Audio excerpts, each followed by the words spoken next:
bass.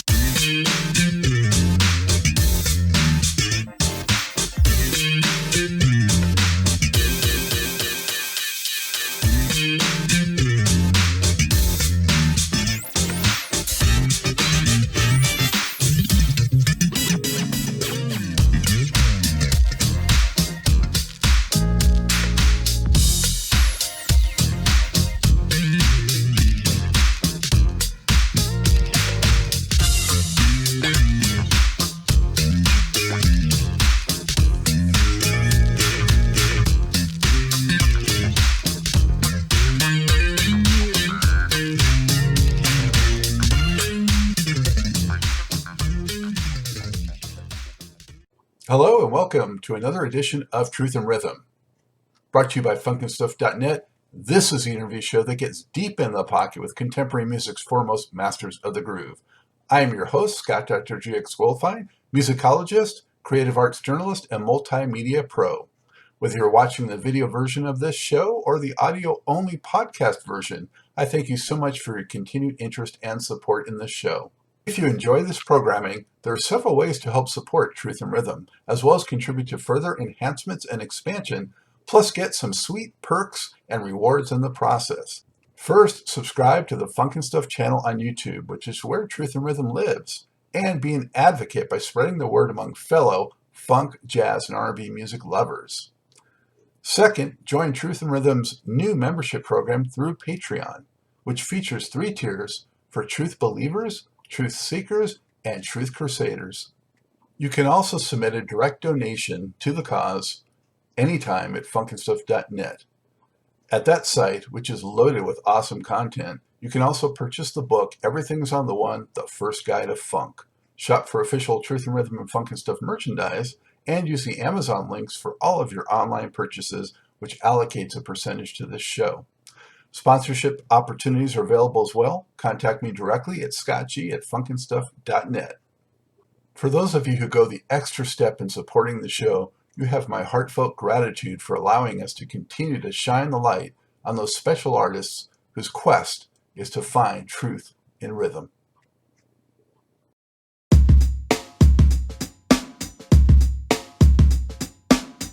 Hey, before we get started with today's show, I just want to draw your attention to new merchandise. Funk and Stuff and Truth and Rhythm designs are in, and they look pretty darn cool.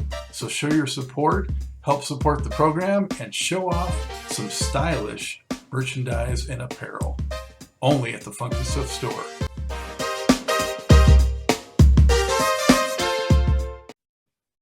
I am pleased to welcome to the Truth and Rhythm Mothership keyboardist Joey Porter, who since 2006 has been a core member of adventurous Colorado-based funk, soul, and jazz band, the Motet. Founded in 1998 by drummer Dave Watts, the group has released 8 studio albums, but has been especially prominent on the jamband festival circuit and become famous for amazing live shows.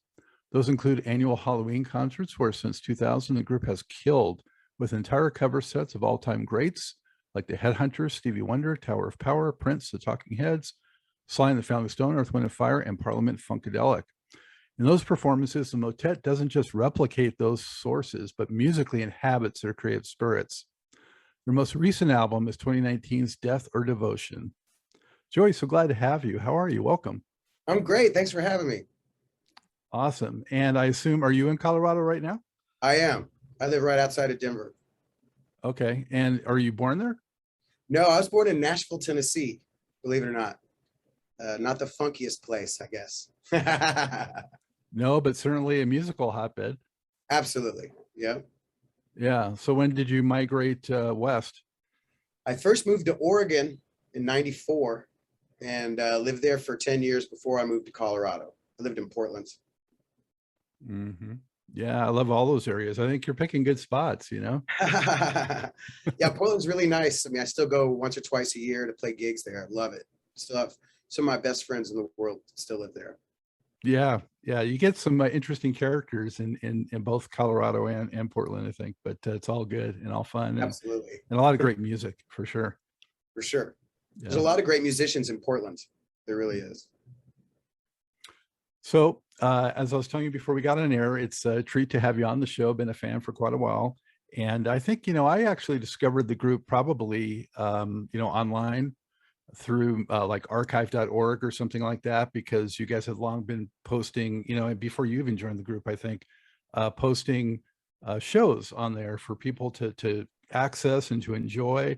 And what a great source of, fantastic free material that I would have gladly paid for, but there it was. So Well, I think that Motet's always tried to do the sort of Grateful Dead spirit of like allow people to hear the shows, you know. So we still let people tape the shows today. that's fantastic. And, I was blown away that I had not heard of the group previously, being a lifetime, funk and R&B fan. They were new to me at that point, I guess in the early 2000s. And just to hear the authenticity in the playing and the performance, and, how connected it was to the groove for real, was very impressive. Well, thank you. I think the Motet started out more as a world beat kind of band. Maybe that was off. That's why it was off your radar. It was maybe right around the mid 2000s where it really got focused into a funk project. Yeah. So why don't you tell me, Joey, first a little bit about how you got into music and keyboards specifically, and then we'll talk about how you hooked up with the Motet. Oh, well, I first started playing keyboards as a kid. I was lucky enough to where at my house as a kid growing up, we had a piano, we had guitars, we even had a drum set. So I got to play all those instruments as a young kid, though I never really had any lessons. I would just mess around on them. My mom was a dance teacher. And since I grew up in the 70s and 80s, all the music she was dancing to was music that I now try to make my music sound like, funky, pre-disco funk stuff, and then like post-disco stuff, Gap Band, all that kind of stuff, Zapp and Rogers. I got introduced to that stuff as a real kid, single digit age, and I've just always loved that music. So I think I benefited from my mom being a dance teacher and growing up in the South and just being around, Black folks. I was like sort of into that kind of exposed to that music, luckily, even though I'm from Nashville. So I got into playing funk music specifically right around 18, 19 years old. And the only reason I really switched to keyboards from guitar was just because there were so many guitar players and nobody would, some of those guys were better than me at guitar. So I was like, okay, I guess I got to switch to keys.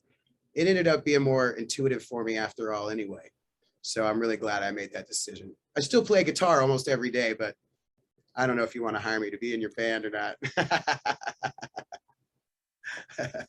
I know how that is. I have some guitars and there's a keyboard back there also, but I'm a dabbler. Yeah, exactly. But I remember actually, especially when it comes to funk music, being a kid going to the roller skating rink, there used to always be a DJ because, there wasn't just, machines that could do all that stuff. There had to be a guy, like some teenage kid up there with like bad acne who would be up there flipping discs for us. And I just remember one time it was like maybe my brother's birthday party or something, and I'm like skating around. All of a sudden I hear Zapp and Roger. I don't know what it is, but I hear that like what I think sounds like a computer voice or something. And I like ran up to the guy or skated up to the guy and was like, what is that? And this kid was like, that's Zapp and Roger. I'm like, what? How does he make that sound? The kid's like, I don't know, man. So I go home. I tell my mom about it. Next time she's going to buy records at the record store for her dance studio, I'm like, I gotta have Zapp and Roger, And so she bought it for me, and then I just listened to it over and over and over again. It was, I guess it was Zapp 2, I think it was called. I had that and Gap Band 4 that I just would listen to over and over and over again as like a 9-year-old little kid. So I've just always had a love for it. I don't really know why. What did your friends or family and outside of your mom think of it? Did they take any notice, or they just were fine? They just thought I was like different, maybe. I just had different tastes than everybody else because my parents mostly listened. I mean, they're baby boomers, so they liked Motown, and my dad liked some jazz, but it's not like they had really sophisticated tastes in music necessarily. I think I was being exposed to the local radio station. It was called 92Q back in Nashville. It was sort of like the black radio station. I really learned about Prince and all that stuff that happened in the early 80s as a kid. I just kept it on that radio station.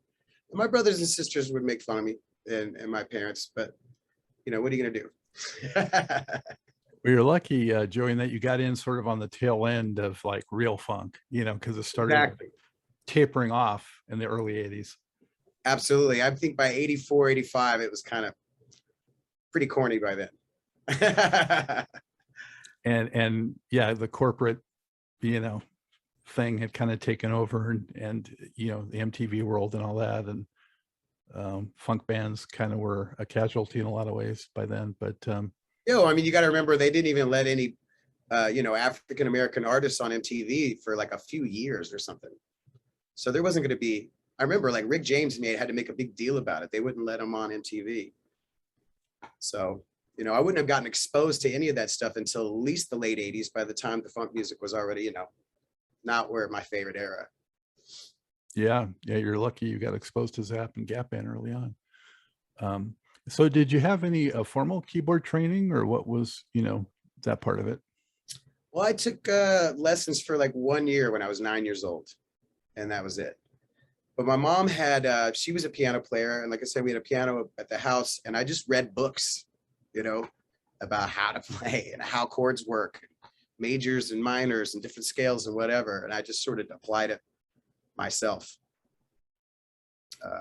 You know, I think if you're really interested in something, you'll figure out how it works, you know.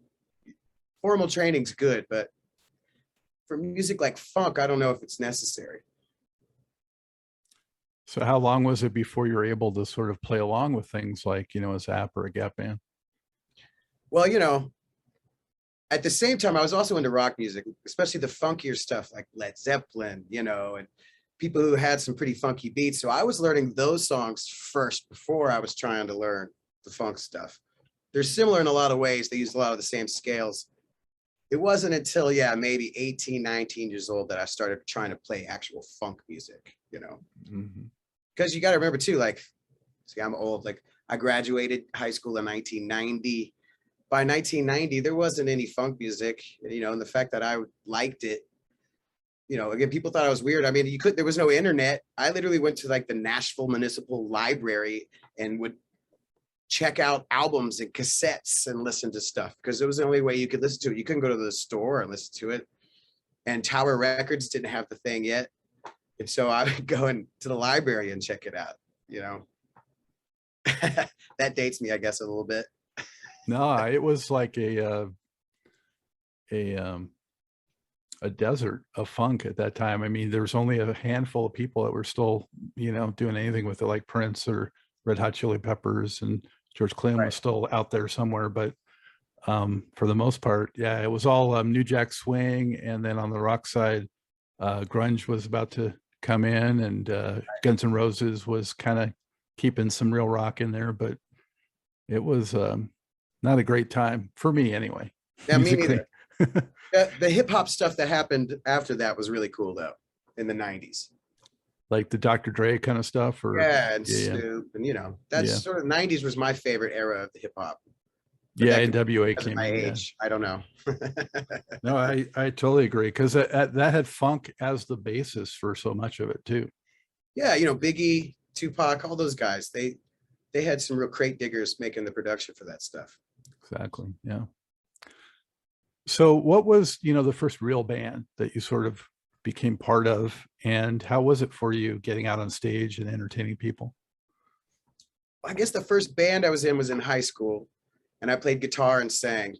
And we did, because none of my other friends were really into funk music very much. They were more into like college radio stuff, like REM and like Dinosaur Jr., the kind of harder stuff that was happening in the late 80s, like Mudhoney and I don't know, stuff like that. So we played kind of like rock mixed with like that jingle jangle REM stuff in you know, in the late 80s. And you know, it was a cool experience. I was very nervous. You know, when you first start doing this, getting up, if everybody's looking at you, it's hard at first, you know. I had confidence, but I was still just nervous. I would sweat through my shirt, you know, within the first song, you know. I think the first gigs we ever did, we played like spring day at high school. We played like the prom, that kind of stuff, you know. But I didn't play at a club, you know, until I was 19, I guess, 18 or 19.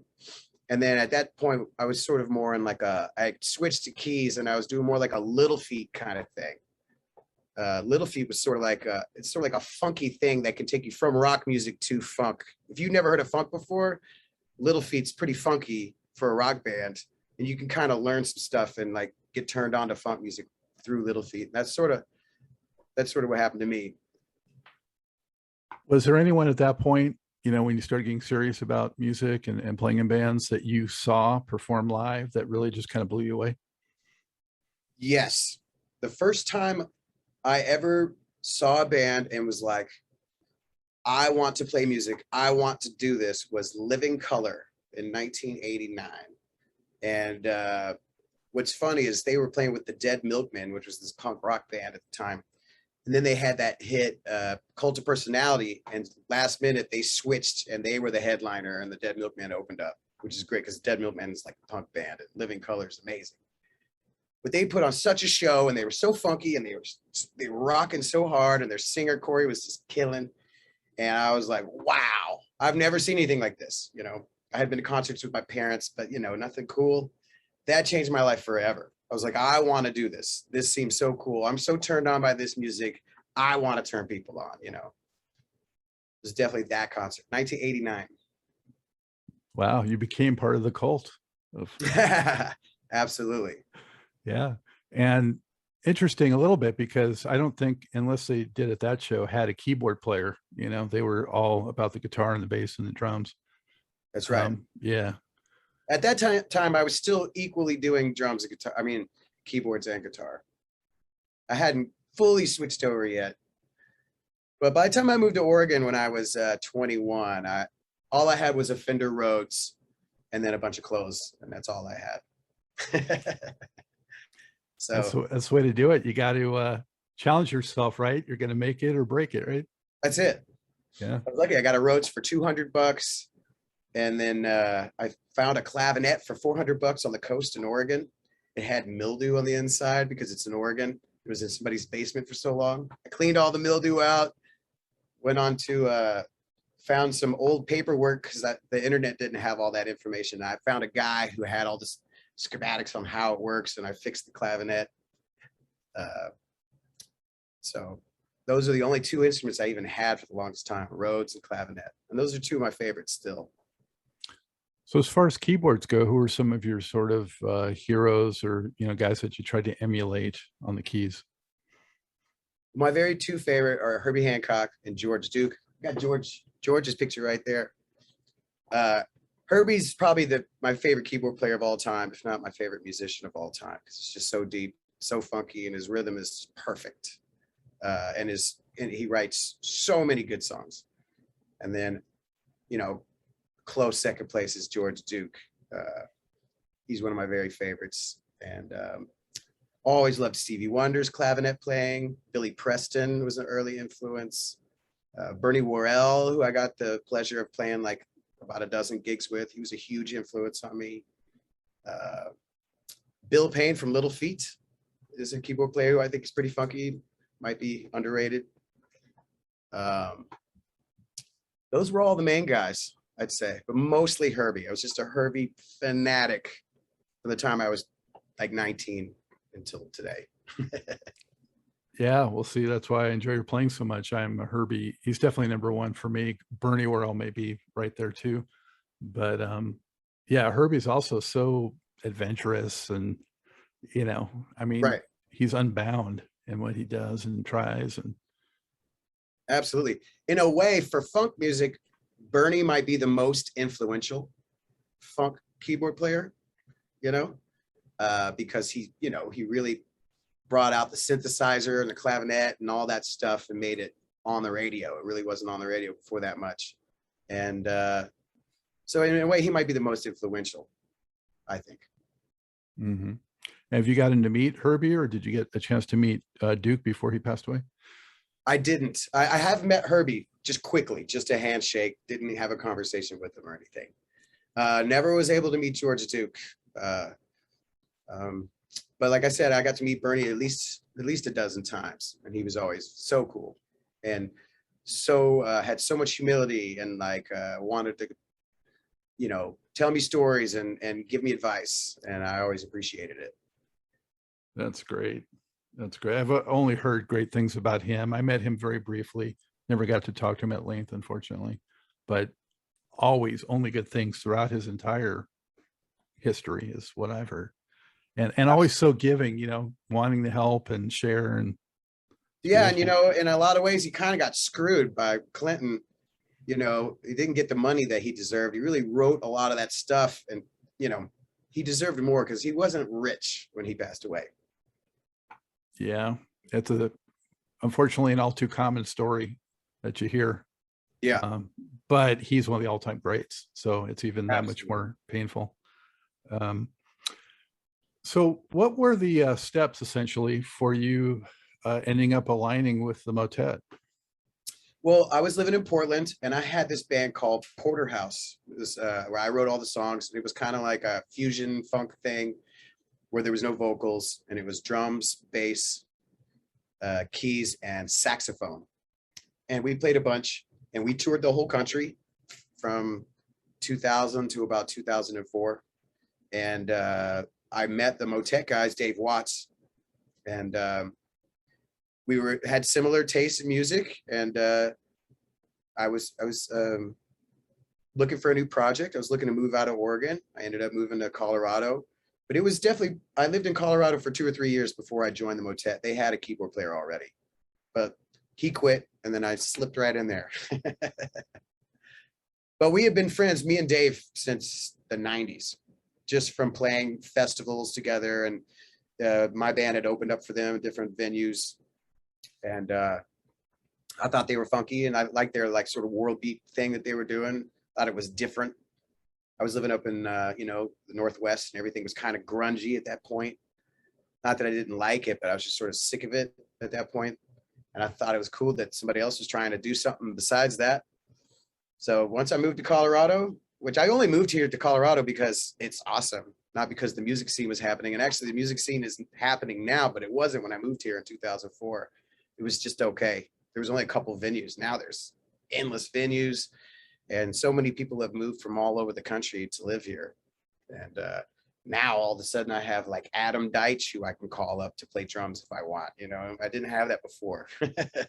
I call up Schmeens, actually have a gig with them in a couple of weeks.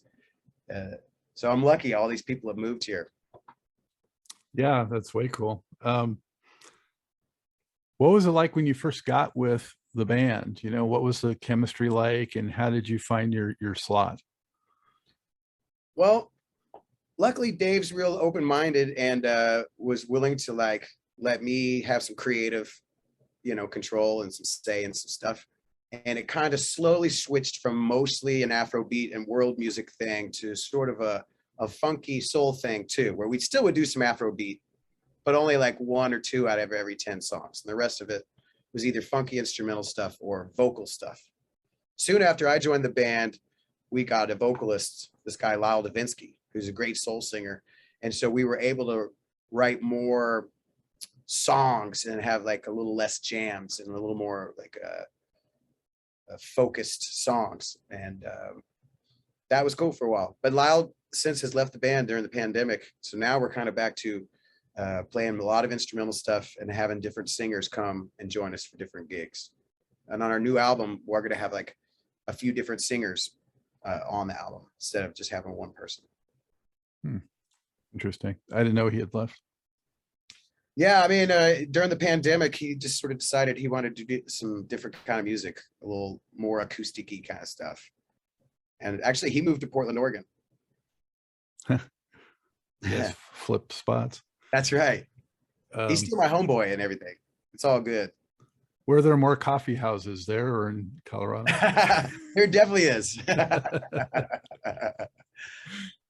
But yeah, so I produced the last record, Death of Devotion, and I'm producing the new record. And so I'll be having different vocalists on the album. I can't tell you who any of them be yet, though, unfortunately. When do you expect that to get released? Well, I'm hoping it'll be released by the end of the year. In fact, all the music, all the instrumental stuff is done. We just have to record the vocals. But as the producer, it's hard for me because because of the pandemic and everything, I'm not flying people in or flying to go and do the sessions. So I'm going to be doing the sessions remotely, kind of like over a Zoom call in this kind of situation. So it's going to be interesting. It's like the future of production. Aside from different singers, anything else to look out for stylistically that might be a little different? Well, what we changed is we don't have the horn section anymore too. So instead now it's we don't have the trumpeter anymore, and our saxophone player, he plays some sax, but he mostly plays keyboards in every song. And he's a really great keyboard player. So it's now more a 5-piece with drums, bass, guitar, and 2 keyboards. So we kind of have more of a early 80s kind of sound, sort of like the Whispers or something like that. Or similar to, I don't know if you knew, I had this band called Juno What, but you should check that out. It's sort of like a Zapp and Roger thing where it's mostly keyboard synthesizers, and I do talk box for all the vocal stuff. And it's definitely like, you listen to it and you're like, this guy likes Zapp and Roger, obviously. Yeah. So I think or in that direction, that early 80s thing, because of the keyboard heavy stuff.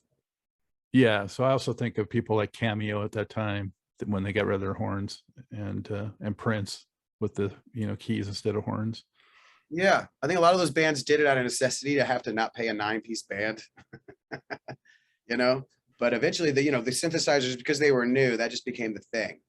So everybody wanted synthesizers on their albums. Yeah. Well, once they discovered how to really do it right, it was fine. At first it was like, I don't know, but then Right. they got the hang of it. Yeah. So the year that you joined the Motet, though, was it 05 or what year was it? I think it was 06. And so they already had like 3 or 4 records under their belt, or They did. And again, it was a little bit different than the funk stuff we do now. It was more like a world beat kind of thing. And then when I first joined the band, what was the album called? I think it was called Instrumental Descent, I think is what it was called. Yeah, in 2006, Instrumental Descent. I think that's the one I played on. I don't even remember now. I think you're correct. It wasn't that one, it was the next one. I think you did play on that one. I mean, at that's least back when Dave was in charge of all the music. He's a really creative guy, and he was writing all those songs. Almost all the songs that are on the first 3 or 4 records he did. He's a pretty prolific guy. Wow. I've never met him. So what's his, mindset in terms of, musical influence, do you think? Well, he's even just a little bit older than me. So he and I have that same sort of rock background, but he also went to school for jazz. He went to Berklee College of Music, got a degree in jazz composition, I think. And he writes a lot of jazzy stuff. Like, he's one of those few drummers where if you talk chords and stuff with him, he knows what you're talking about, and he can hear, some of the stuff. You don't have to like dumb it down for the drummer, when you're hanging out with him. And so, he liked my style. And once I joined the band, more people started to write. It wasn't just Dave doing all the stuff. And I think he really likes that, not having to be the guy all the time.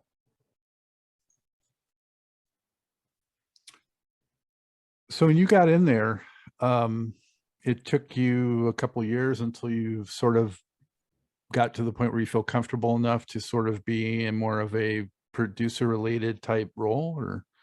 I think so. And maybe just for like Dave, who's the only guy who's been in the band the whole time. He's basically the leader of the band. He takes care of all the day-to-day stuff. And, I think he needed to get used to me and get trust in me before, he could like sort of, let go of the reins a little bit. But we have a very symbiotic relationship now. I mentioned at the outset some of those Halloween gigs, which I guess maybe aren't continuing, and certainly they weren't last year because of the situation. But those were some of the first recordings I had heard of the group too. And I usually am down on groups that do a bunch of covers or tribute bands or that kind of thing.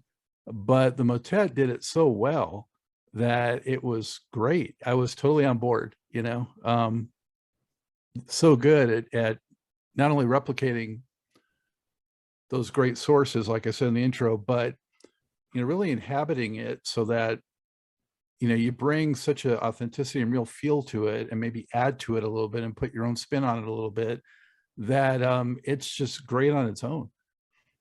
Well, thanks a lot. You know, I think we like playing original music, and that's why we sort of designate one day a year to where we do a bunch of cover songs, you know.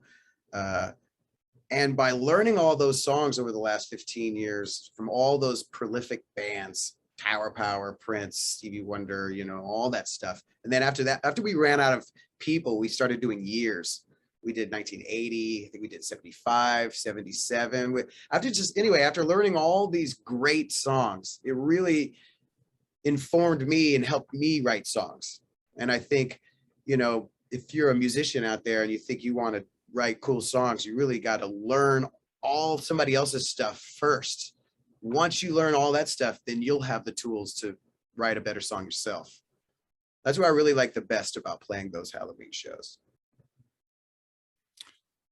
So is that going to continue, do you think, that tradition, or is it done with? I don't think that we probably won't do an all cover set again unless somebody just really wants to pay us to do it. We're really trying to you know, come out with our own music and release our own stuff and not be known as a cover band. So like, we like doing it, but at the same time, we don't want people to rely on us to be their cover band. Well, and your own tunes too are so good. I mean, when I listen to so many of those tracks, I think, you know, in a different era, maybe in the 90s or even the 80s, a lot of these I think would have been hits and would have gotten radio play, you know, and now it's so challenging, of course, to do that. Yep. Well, and now too, there's so much to choose from. And there's so many ways to listen to it, you know. In the 80s and even in the 90s, you only had the radio, or, you know, there wasn't the internet. You couldn't just find out about stuff. So in a way, it's cooler because somebody could find you, but it's only those people who are looking for you that find you. And so many of those songs are just so polished and so they're just executed so well and they're written well, and you know, they sound like hits, you know. Well, thanks. Well, I'm also benefiting, like, especially like some of the songs that I write, you know, I'm benefiting from Dave being a great drummer. And I think Motet has one of the best bass players in the country, Garrett Sayers, who is maybe a little unsung just because, you know, he lives out here in Colorado, and he's not a shameless self-promoter. And so he's kind of a secret weapon, but I'm really lucky to get to play with him. He's an amazing bass player. If you ask any of the funk guys that are still doing gigs that are around, you know, if you like ask Ivan Neville or somebody like that, they'd be like, yes, Garrett is the bomb. Yeah. So I benefit from him a lot. If you like the way the songs sound, he's a big reason. And, you know, for so many of those who think that maybe there's not as many great funk bands now as there was a couple of decades ago, you know, a show like this is to help, you know, illuminate that, with the Motet being a good example, and Dumpsta Funk is another one which you just touched on. But there's several nowadays. I mean, there's at least, you know, I don't know, 8 to 10 pretty good funk bands around now. I think my favorite is Dumpsta and Lettuce. Mm-hmm. Those are probably my two favorite funk bands going right now. They also happen to be friends of mine. Yeah, well, Neighbors sounds like some of them. Yeah. I want to mention, and with that in mind, I want to mention some particular tracks so that listeners and viewers can go check it out if they're not familiar. And going back to the Dig Deep album, songs like Nemesis and Mighty and Push, those are among, you know, my favorites on there. I don't know if you guys still perform any of those or not. We still do Nemesis. And Nemesis is an interesting song because that's right when I joined the band, and there really wasn't a band at that point. That album, Dig Deep, that's the first album I was on. That's, now that I listen to it, now that I remember. There wasn't really a band. It was Dave and whoever he wanted to hire for the recording sessions. So for that song, Nemesis, all he had was a click track, And I went in there and with my clavinet, he said, play a clavinet part in whatever key you want. So I just went in there and did that thing. That little lick that happens throughout the whole song. And then Dave just made a whole song around it. Then he got a bass player, you know, and had a bass player come in and he put drums behind it.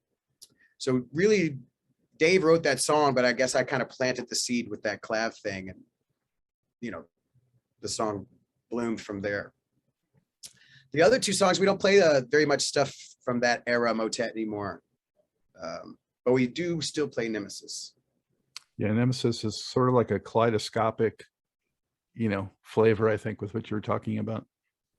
And those other two songs are more of an Afrobeaty thing. You know, Dave is really into Fela Kuti, and he wrote a lot of sort of Fela-ish songs. Yeah, and I hear some meters in there too. Absolutely. But you know, like Fela, Meters, and James Brown, they all have big similarities in the language they're speaking musically. Definitely. Then the Motet in 2014, that was a much more, you know, for lack of a better term, I would say commercial record, more accessible, more really catchy, you know, radio friendly, club friendly type songs. And just, it's hard to even pick favorites on there because it's just so solid from beginning to end. Oh, thank you. You know, great party record. Right on. Well, that's what we were going for. You know, that's what funk music is, I guess, you know, like not to pigeonhole it, but it's not like, you know, it's usually like, let's have fun, forget about your worries kind of vibe is usually what funk is about, you know. Rhino Dub, is that how you say that one? Yeah, Rhino Dub. Our Yeah. guitar player, Ryan Jalbert, he wrote that song. We all, and everybody in the band really loves reggae music too. So that's sort of a reggae adjacent kind of song. And that's a crowd pleaser. People always love that. We play it live. Keep on, don't stop. And yeah, when that's I heard a that, collaborative song that we kind of all wrote together. I came up with the keep on, don't stop in the lyric. And it was actually a joke. It was like we were in the studio talking about how funny it is to be in a funk band and how you're like in a pep rally half the time. And like how it's like, you keep saying, you know, don't stop. And you can't stop stopping. You have to keep on don't stopping. And I was just making a joke. Everybody laughed about it. And then we ended up calling the song that. We were just sort of making fun of ourselves. you know, in that track, I think it's that one. Some of the playing reminds me a little bit of like Madhouse, which was a Prince offshoot instrumental band, you know, Totally. which is a cool sound that Yeah. I definitely like. Yeah. There's much more to this great Truth and Rhythm interview. Just continue on to the next part of the episode. Also, be sure to subscribe to this channel. If you've already done so, please share it with friends. And become a member by joining Truth and Rhythm on Patreon or consider donating at funkandstuff.net. Thank you very much.